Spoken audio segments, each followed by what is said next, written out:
Happy Monday mga ka-juniors, mga kapwa ko Pasigenyo. Nandito tayo ngayon sa Temporary City Hall at meron po ngayong flag raising ceremony.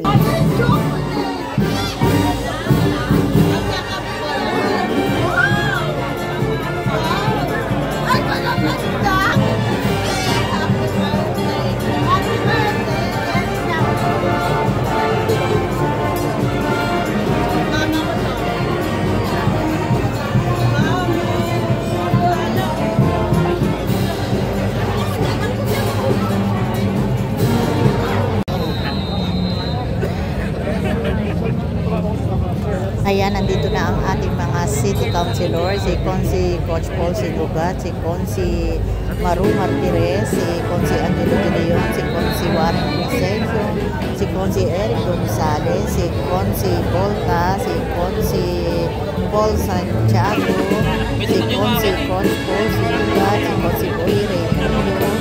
Ayan, at nandito na si Vice Mayor Sidot Joris. Nandito rin si Consi Pico Rustia, si Consi Ryan Enrique. Pinaalam po ang pagdating ng ating punong lungsod, kagalang-galang Mayor Vico Soto, at ang mga bumubuo sa 12 Sangguniang Panglungsod sa pangunguna ng ating Vice Mayor Dodo Jaworski Jr. Magandang umaga po sa lahat. Mga kapwa ko kawani at mga pinuno ng iba't ibang tanggapan. Bilang panimula sa ating maliit, baikling palatuntunan, ating pong ito ng ating sarili sa dakilang lumikha. Para sa pag-aalay na panalangin na pamumunuan ni Ginoong Ferdinand Santos mula sa Ugong Credit Cooperative. In the name of the Father, the Son, the Holy Spirit. Po, Ginoong Santos, hinihiling namin humarap po tayo sa ating watawat ng Pilipinas.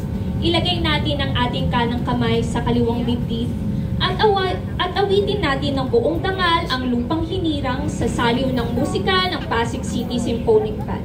Mula sa Cooperative Development Office.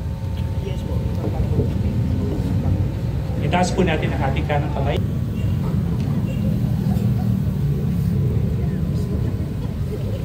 Ngayon naman po ay ginugunita natin ang mga sumusunod. Family Week, Proclamation Number 60, Series of 1992. National Tourism Week, Proclamation Number 894, Series of 1996. October 4, Kindness to Animal Day, Proclamation Number 537, Series of 1958. October 5, National Teachers Day, Republic Act Number 10743.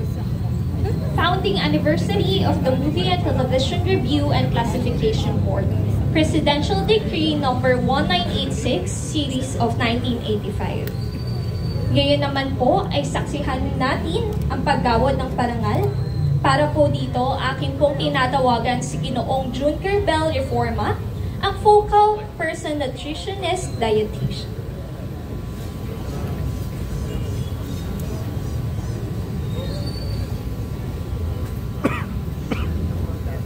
And so thank you po.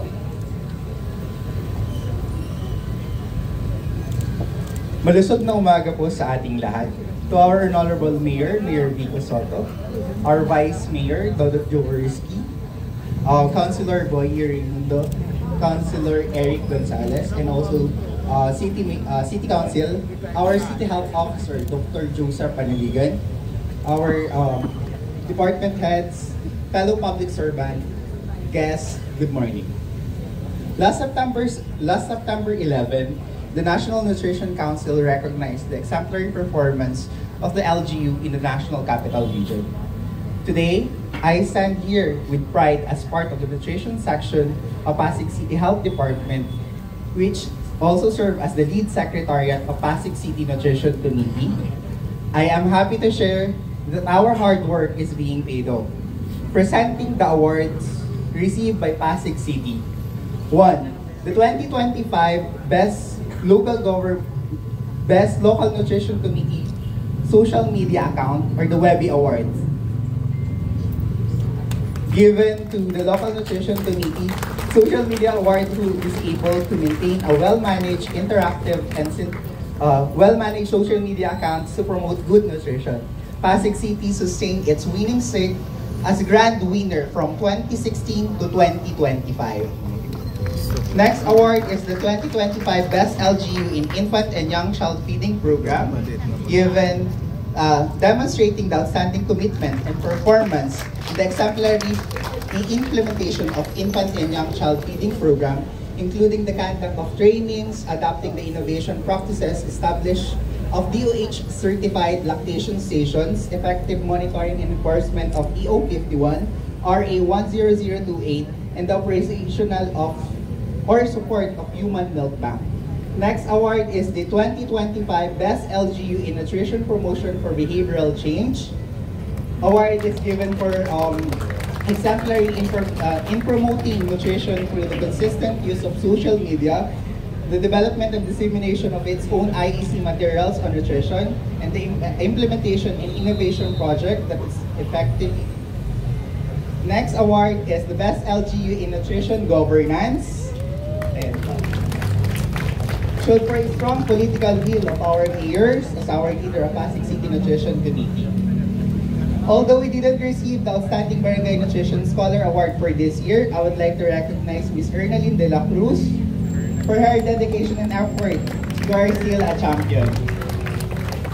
And now, it is my honor to present the Regional Outstanding City Nutrition Action Officer, Ms. Jeneline B. Capalara.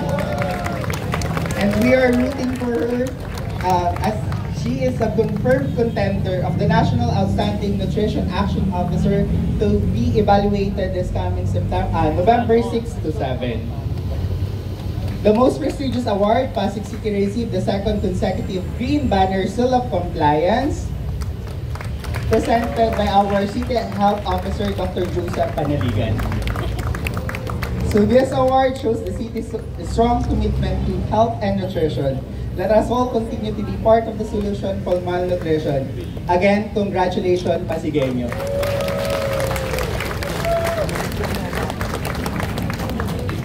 Salamat po, Ginoong Reforma. Ngayon naman po, aking pong tinatawagan ang presensya ni Ginoong Joey Molina mula sa Market Administration Office upang magbigay ng maikling abiso sa nalalapit na anibersaryo ng Mutya ng Pasig Mega Market. Magandang umaga po, Mayor Pico. Magandang umaga po, Vice Dodot. At sa lahat po ng ating mga konsihal, sa lahat po ng ating kawani ng gobyerno, magandang umaga po. Gusto ko lang sabihin sa lahat na tuwing Oktubre po ay nagaganap ang ating anibersaryo ng ating minamahal na Mutya ng Pasig Mega Market. So, ika-51 na po anibersaryo. So, napakasaya. Ang dami na pong nangyayari sa ating palengke, ang ating minamahal na sentro ng ekonomiya. Kaya inibita namin kayo sa October 3 po, meron pong program 10 to 12 sa Fountain Area. Ulitin ko po, sa October 3, may sa Friday na po ito, sa Fountain Area 10 to 12. So magkakaroon po ng maging palabas, may mga paraffol at cash prizes. At masaya po ang mangyari. So sana po makidalo po kayo, makiisa at makisaya sa atin. October 3 to 5 po, meron po tayong discounts at freebies sa mga karamihan ng mga stalls po sa ating palengke. So muli, inimbitahan namin po kayo, makiselebrate po kayo sa October po, October 3 sa ating Mutya ng Pasig Mega Market. Magandang umaga po sa ating lahat. Maraming salamat po, Ginoong Molina. Ngayon po, tinatawag po natin si Ms. Carlene May Gamez, Project Development Officer 2 mula sa Letio.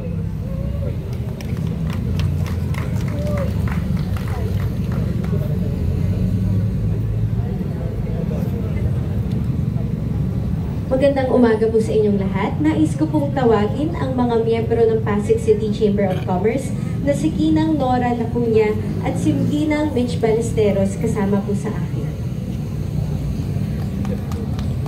Sila po ay naririto para bigyan po ng ating Honorable Mayor ng isang plaque of appreciation from the Visayas Chapter of the Philippine Chamber of Commerce and Industry. Magandang araw po sa lahat na Pasigueño, katulad po namin. mula sa Pasig City Chamber of Commerce at PCCI, Philippine Chamber of Commerce and Industry. Magandang araw po sa ating mga lingkod bayan ng Pasig. On behalf of the PCCI, through the PCCI NCR, CSR Committee, meron pong ito-turn over din po na donation para po sa mga naapektuhan rin ng bagyo. Bukod pa po dun sa plaque na amin pong i-turn over ngayon. In partnership with the Pasig City Chamber of Commerce and Pasig City Chamber of Commerce and Negros Occidental Chamber of Commerce, Nego CCI members, AFP Reserve Command, Wired CCA, Women in Response to Emergencies, Disasters, DPRN, Climate Action. We are turning over the relief goods, nandyan po sa parking ngayon, yung military truck, to the residents and affected residents of Pasig City through Mayor Vico Soto today, September 29, 2025, at the temporary Pasig City Hall in Bridgetown, C5. So, kagaya rin po nung kanyang pagiging resource person na na-represent po ni Attorney Diego Santiago in the Visayas Area Business Conference last, I think, July po. We are also acknowledging and giving a plaque of appreciation para po kay Mayor Vico Soto. Kagaya rin po nung aming plaque of appreciation, isasabay na po namin, Mayor, dahil sabay-sabay na rin po ito.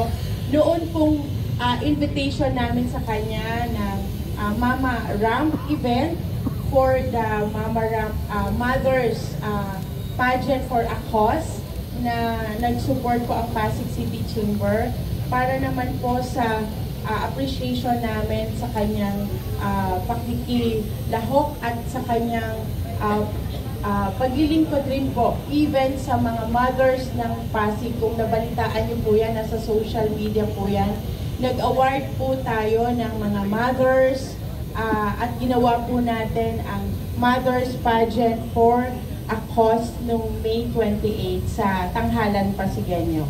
Okay, Miss EVP G. Veloso.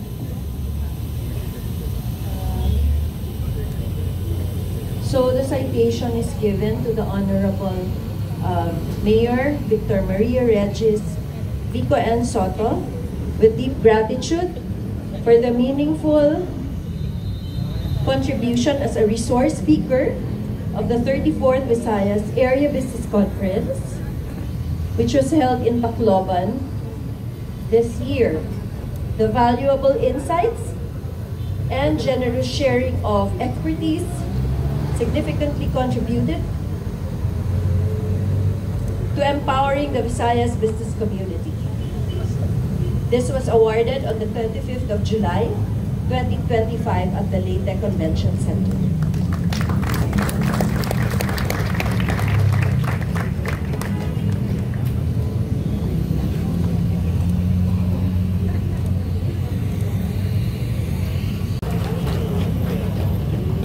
Maraming salamat po, Ledio and Pasig City Chamber. Ngayon naman po, National Cooperative Month, Republic Act No. 11502 declares October of every year as the National Cooperative Month in the Philippines. Sa paggunita ng kick-off celebration of National Cooperative Month, tinatawag po natin si Ginoong Romeo Naga of Pasig City Cooperative Development Council Chairperson para magbigay po ng mga kaganapan na detalye para sa Cooperative Month. Magandang umaga po sa ating lahat. Mayor Vico, Vice Mayor and Council, good morning. Ngayong araw po ito ay formal po natin binubuksan ang pagdiriwang ng Cooperative Month. Ang buwan ng Cooperative Month, ang buwan ng October ay Cooperative Month at ganoon pa rin, ang year 2025 ay dineclare ng United Nations bilang International Year of Cooperative. Sa pagbubukas po natin, andyan po yung ating mga kooperatiba. Wag kayo mga kooperatiba nga dyan. Kukunti lang po yan dahil ano tawag, maliit lang yung lugar natin. Ngayon po, sa pagbubukas po nating cooperative, ang team po natin ngayon ay Cooperative United in Purpose in Action, Sharing Prosperity to Build a Better World. Kung makikita nyo, ang kooperatiba ay bikulo ng pagunlad. Kaya lahat po na nandito, inaanya namin mag-join ako kayo sa mga cooperative. At sa pagdiriwang ng cooperative month, in behalf of Pasig Cooperative Development Council and SACOP, kami po ay nagpapasalamat siyempre sa napakalaking tulong na ipinuprovide ng ating city government sa pangunguna ni Mayor, ni Vice Mayor ng City Council, at siyempre yung ating Chairman Committee on Cooperative na si Consi Pau, at saka yung CDO na napakasipag ang sa Cooperative Development Office. Salamat sa inyo. Ngayon naman po, sa pagpapatuloy po ng ating mga programa ngayon, pagkayari po nitong yung ating kick-off na to, inaanyayahan po namin, meron po tayong misa ng pasasalamat sa Chardonnay. Magmimisa po doon at inanyayahan din po namin ang iba't ibang national government agencies na pumunta doon para matanong yung mga ahensya ng gobyerno, pera lang yung DPWH. Hindi po namin inimbita. Kaya yung mga kooperatiba, kung may katanungan tayo, ay pumunta po tayo doon. At malaman natin ano maganda para sa mga kooperatiba. Ito po yung ating mga activities. Babasahin ko po lang po, baka magalit na po dahil medyo tumatanghali na. October every Wednesday may bowling tournament po sa pangunguna ng SACOP. Sa October 3, meron po tayong gift-giving activity with the Special Children Education Institution. Dito po sa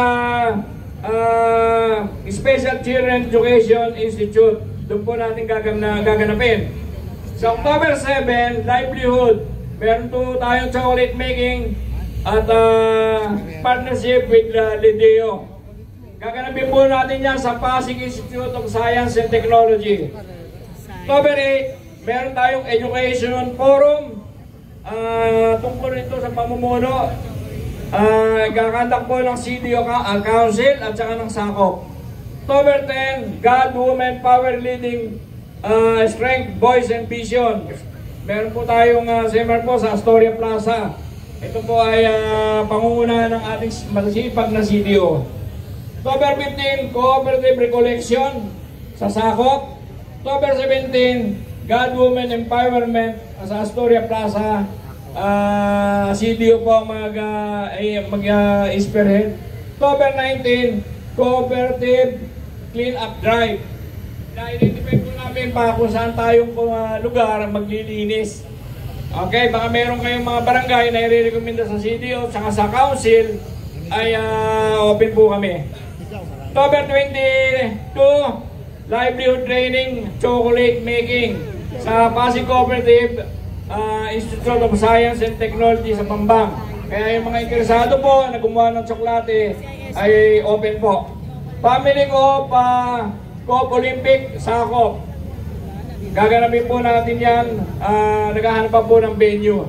October 29, Cooperative Congress, Cooperative Elevate Youth or Board, Key on Board. Chardonnay, Astoria Plaza pa rin, CDO and Council. November 7, Galing Cooperative Award. Ito po yung culminating activities.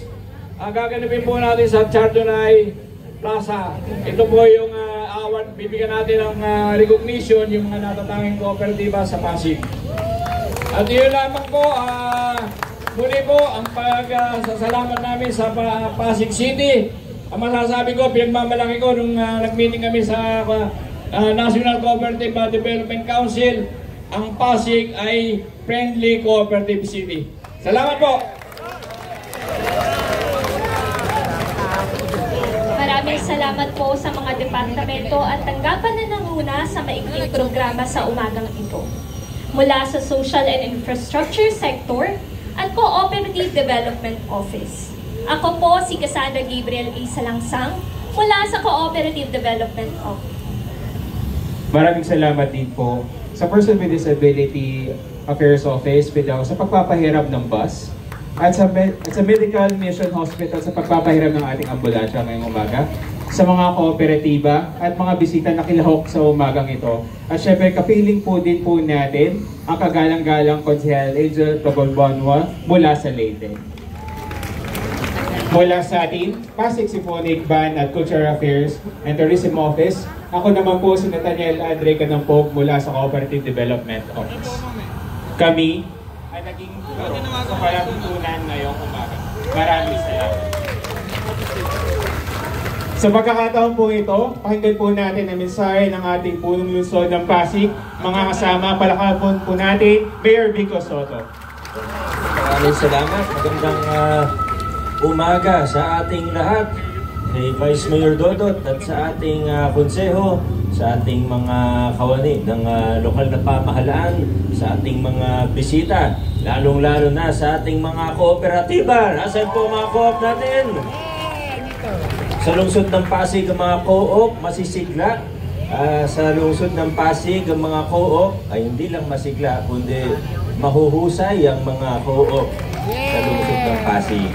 At nakikita po natin na talagang susi rin ng mga kooperatiba sa tuloy-tuloy na pag-unlad ng iba't ibang sektor sa ating mahal na lungsod.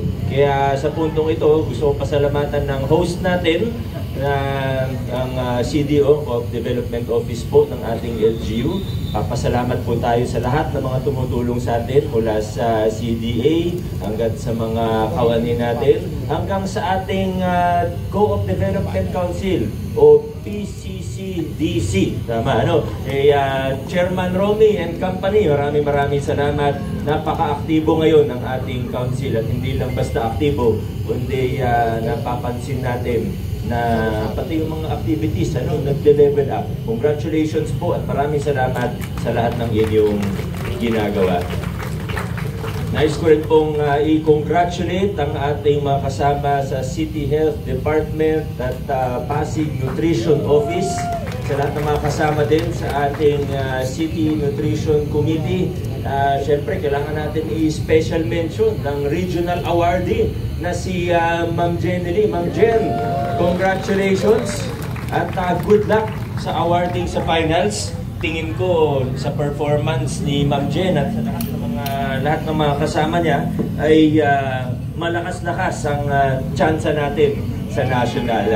Kaya hindi ko na muna kayo babatiin, pero alam nyo na yun. Pero congratulations sa green banner natin at sa iba't ibang award. Ang dami yung plaque na hawak-hawak dyan. Congratulations po. At alam nyo naman na sa Pasig talagang siniseryoso natin ang nutrisyon. Dahil pag kulang ang nutrisyon sa murang edad, ay maapektuhan ng paglaki ng bata, hindi niya maabot ang kanyang buong potensyal. Kaya sa tulong ng ating City Council, sina Consi Boy, nakatutok po dito rin, kailangan talagang pagandahin pa natin. Huwag tayong kampante, huwag tayong makontento na may konting award tayo, kundi dapat taon-taon nagle-level up yung nutrition program natin sa lungsod ng Pasig. Muli po, congratulations sa inyo. Sino pa ba mga kailangan nating batiin? Huwag po natin kalimutan ng announcement kanina ng ating Mutya ng Pasig Mega Market. 52 years old na si Mega Market natin. At maraming salamat Sir Joey sa inyong announcement. Kailangan iksiyan ko na yung mensahe ko kasi papasok pa sa school si Sir Joey. Sir Joey, baka malate ka. Ihahatid ka ng Kuya Troy mo sa school. Maraming salamat po ulit. Pero may isa lang po akong babanggitin bago tayo mag-adjourn. Kahapon kami ni Consi Pao, sakto, chairperson si Consi Pao ng co-op natin. Pero walang kinalaman doon yung ikukwento ko. Kahapon po, nasa Barangay Ugong kami sa Purok 2. Dahil pinresent po namin yung plano natin para sa isang multi-purpose with a new health center para sa Barangay Ugong. Para sa mga taga-Ugong, alam niyo medyo masikip na talaga yung health center natin at yung court sa Purukdos ay medyo kailangan talagang gawin. Pero imbis na ipaayos lang yung court, gusto natin kung ano yung pangangailangan talaga ng Ugong mula sa office ng PWD, senior, yung basketball court mismo, pero yung pinaka-importante dyan, yung health center. Pero habang nagpe-present kami, napaisip po ako, bakit kaya sa ating lungsod, ngayon ang daming issue patungkol sa infrastruktura mula sa mga pad control, sa nasyonal, hanggang sa iba't iba. Di ba? Pag may nakita kang malaking infrastructure, aminin natin o hindi, anong iniisip ng tao, minsan di maganda ang tingin sa gobyerno. Pero pag nag-ikot po tayo sa Pasig, di naman sa pagmamayabang o pagmamalaki pero pwede tayo maging proud. Ang tao nagtitiwala sa atin. Ang tanong, bakit? Ang tanong, bakit? Siguro, kasi bukas na bukas tayo. Yung ginawa natin kahapon sa Barangay Ugong, hindi pa nagpa-public bidding pero pinakita na natin yung plano, yung budget. Kaya may konting tanong, nasasagot kaagad. At hindi lang po sa basta masagot yung mga tanong, kundi pakiramdam ng tao, alam niya kung ano yung nangyayari. Wala nang espasyo para pagdudahan yung pamahalaan kasi alam niya yung nangyayari. Alam nila yung plano, alam nila kung saan kukunin yung pondo, alam nila kung magkano yung project, alam nila yung specifications ng plano, kaya pag nag-start yung construction, kasama sila sa magbabantay. Katuwang natin ang tao para bantayan ang pamahalaan, para bantayan ang pondo natin. At kaya siguro mataas ang level. Hindi naman mawawala kailanman, hindi naman magiging 100% kailanman ng sinasabing tiwala. Siyempre, meron pa rin iba na gagawa ng kwento, gagawan ka ng chismis, ng intriga. Hindi nawawala sa buhay yan. Hindi lang sa gobyerno, sa buhay ganyan talaga. Pero makikita natin, mataas ang level ng pagtitiwala ng tao dahil sa mga ginagawa natin na ganitong hakbang. Pati hanggang sa New City Hall natin, na malapit-lapit ng groundbreaking ng ating New City Hall. Kahit malaki yung project, alam ng tao na pupunta sa tama yung pondo nila. Kasi bukas na bukas tayo. Alam niyo yung New City Hall, bago mag-start yung construction, pati yung bill of quantities, i-release po natin. Alam ng mga engineer, hindi naman pangkaraniwang ginagawa yan sa pamahalaan natin. Pero tayo, extra mile, extra measures tayo para maging transparent, para alam ng tao na nagagamit sa tama ang pondo nila. At hindi lang yung pondo pinag-uusapan natin, kundi alam nila na tama yung pagpaplano, yung pagpoproseso, mula sa pagbabalangkas hanggang implementasyon ng programa. Kaya maraming salamat. Siyempre una sa ating City Council, pero pati na rin sa ating mga kawani na sa totoo hindi madali yung ginagawa natin. Kaya ako lang po siya binabanggit. Ang totoong dahilan kung bakit siya binabanggit, dahil gusto kong pasalamatan ng lahat ng kasama natin. Mula sa Local Finance Committee, hanggang sa mga iba't ibang opisina nito, hanggang sa Engineering Department, City Health Department, na mga kasama natin sa mga proyekto pang infrastruktura, gaya ng multipurpose natin sa Purukdos. Dahil kung hindi po dahil sa inyo, hindi namin magagawa yung ganitong estilo ng paggugoberno kung saan mas nagtitiwala ang tao sa ating pamahalaan. Maraming salamat. Sana tuloy-tuloy lang tayo kahit mahirap. Minsan, nakakaabala ng konti. Gaya mga engineer natin kahapon, pumasok sila Sunday ng umaga, di ba? Para mag-present, para entertain yung tanong ng mga tao. Maraming salamat sa inyo. At congratulations sa ating lahat. Yun lang po. Maraming salamat at adjourn na po tayo.